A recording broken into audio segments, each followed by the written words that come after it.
to our Thursday summer reading program. Today we are doing summer crafts. All of our take and makes for this week have been claimed, but go ahead and watch what we have planned because there's a lot of the supplies that you already have at home or would be able to easily get your hands on. So I hope you stick around and see what we've got planned because we've got some really fun crafts. So we are going to start with Miss Rosalie. Hi everybody. So our first craft that we're going to make is a mini aquarium. We know a lot of you have been missing seeing the fish here at the library, so you're going to get to make your own. Alright, so the first thing you're going to do is get your little plant out of the bag and you're going to put that in your jar. And then you have a little cup of rocks, so you can pour that in there all around your plant.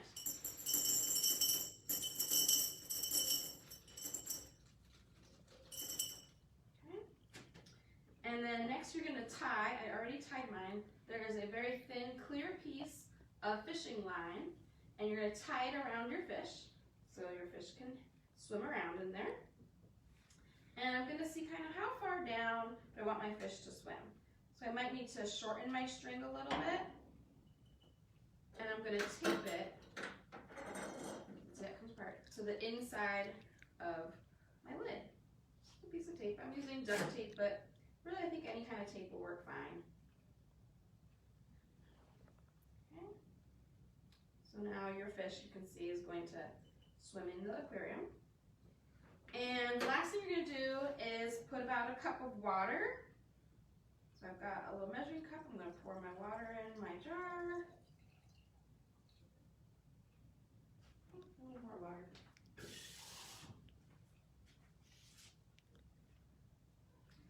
And stick my fish in there.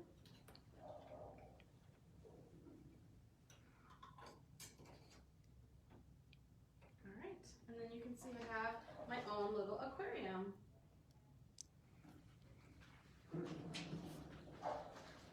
Alright everyone, the next craft we're going to do is we're going to make these cute thumbprint magnets that are behind a clear stone. So what you get in your kit, you'll get a template. That's where you're going to put your fingerprint. We'll show that in just a second. You'll get a clear stone and a magnet. The other things that you're going to need is you're going to need just a little bit of regular Elmer's glue is fine, and a little bit of water because we're going to water it down, and then just some markers. So whatever color marker you want. You might think about what your design is before you get started. Our example is a butterfly heart, and so think about that before you get too far down this process. So this is how it's going to work, okay? So you're going to have your round circle here. This is where you're going to put your thumbprint. And to make our thumbprint, we're just going to use a marker, and we are going to paint our thumb.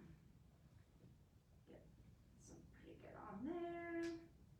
And then I'm going to stick my thumb right here in the middle of the circle. So now I have a red thumbprint. Now I'm going to make mine look like a ladybug. So I'm going to draw it and then I'll show it to you because it will be too hard to draw it and show it to you at the same time.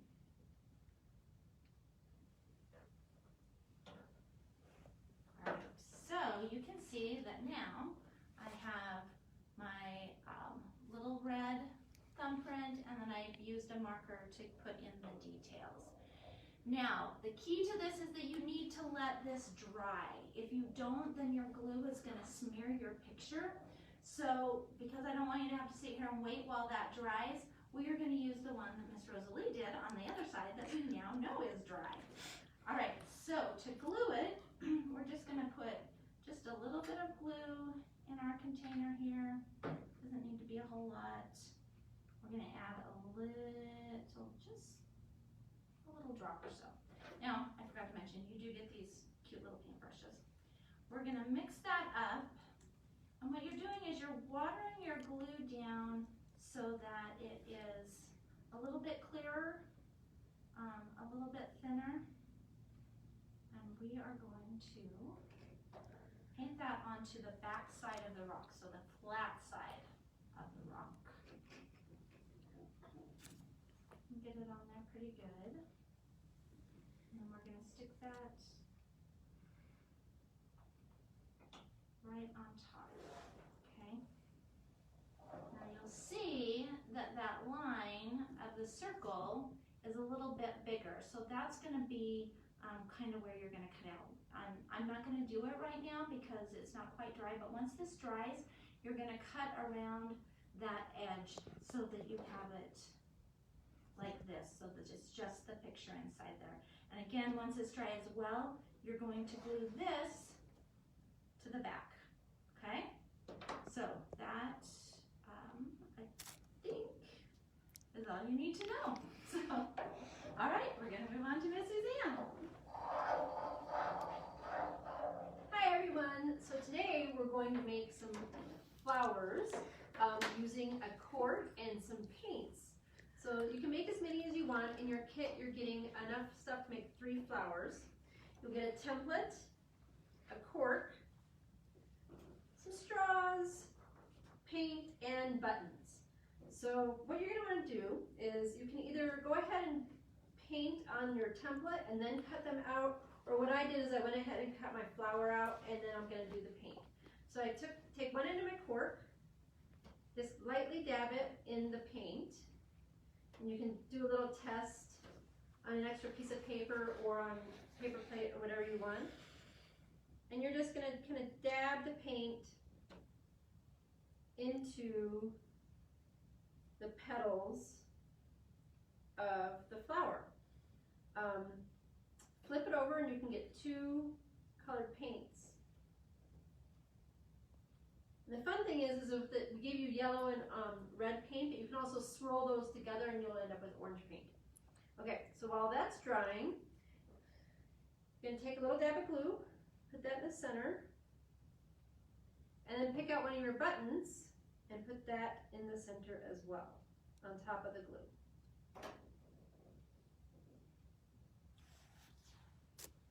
So it's going to look like this while it's drying, okay? So as soon as it's dry, because this isn't quite dry yet, as soon as it's dry, you're going to flip it upside down and take your straw and a little piece of tape, whatever kind of tape you want, and you're going to just tape the straw to the back of the flower. And there you have your little cork flower. Thanks, guys. Now we're back to Miss Rosalie for our last craft. Hello again. All right, so our 4th craft, your last craft that you've got, is going to be making a yarn wrapped picture frame. So this is a picture of my dog Hope in a little picture frame. And we got you guys some very special yarn. It is rainbow colored and it even changes color. So when I've wrapped this one, you can see it changed from this purple to a different color purple. So you might have yarn that will be 2 colors in one piece. All right, so you get 4 sticks, 4 large popsicle sticks, and you're going to wrap them in yarn. So I've wrapped 3 of mine, and I will show you how I wrapped this one. Tie it on one end, and then you're going to wrap it like this. 1, 2, 3, 4, a couple of times, and slide it over. Okay, and you want it to be wrapped kind of tight, so the yarn doesn't come loose on your frame.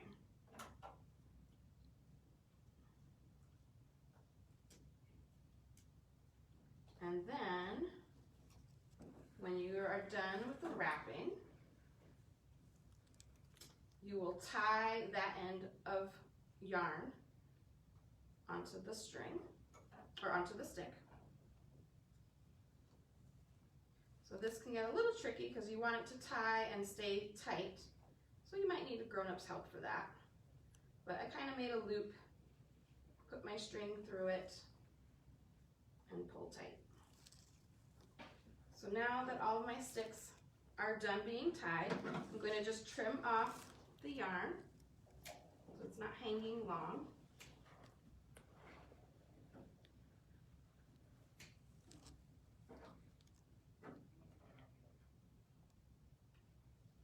And the next part is to build it into the picture frame.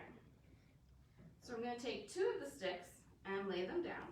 Oops, I'm going to trim this one too. There we go. Okay, they're going to go parallel or next to each other the same way. Then I'm going to put dots of glue on both ends of both sticks. Next, I'll take the other 2 sticks and lay them across so that the glue is covered between the sticks. And you're going to want to let that dry. So I will show you, it looks like a square. It's coming apart. But you're just going to lay it there and let it dry. So regular Elmer's glue works just fine. Just needs dry time is all. All right. Now once that's done, in your bag, you will also get a little clothespin. Okay. And one side's plain if you want to design it yourself, or leave it plain, and one side has like a pattern on it. So you will take that and you'll put glue on the back of your clothespin and just glue it on. You can see here, it sticks on pretty good. Might need a little dry time too. Okay, and that's what's gonna clip your picture. The last thing you have is a piece of twine. And once you are ready to hang your picture frame, you'll tie the twine on 2 ends of the same stick. Okay, and you'll want it to be where you have the top. So if that's where you glued your clip, then that's where you'll put your string to hang your picture frame. And then you can just put any favorite picture you'd like in your picture frame. A nice summer pic would be fun. Okay, here you go. All right, everyone, that's what we've got for you today. I hope you enjoyed that. I hope you enjoy the crafts and working on them. You'll have lots of time this weekend, and we also hope that you all have a wonderful weekend and a wonderful 4th of July holiday. All right, we'll see you guys next week.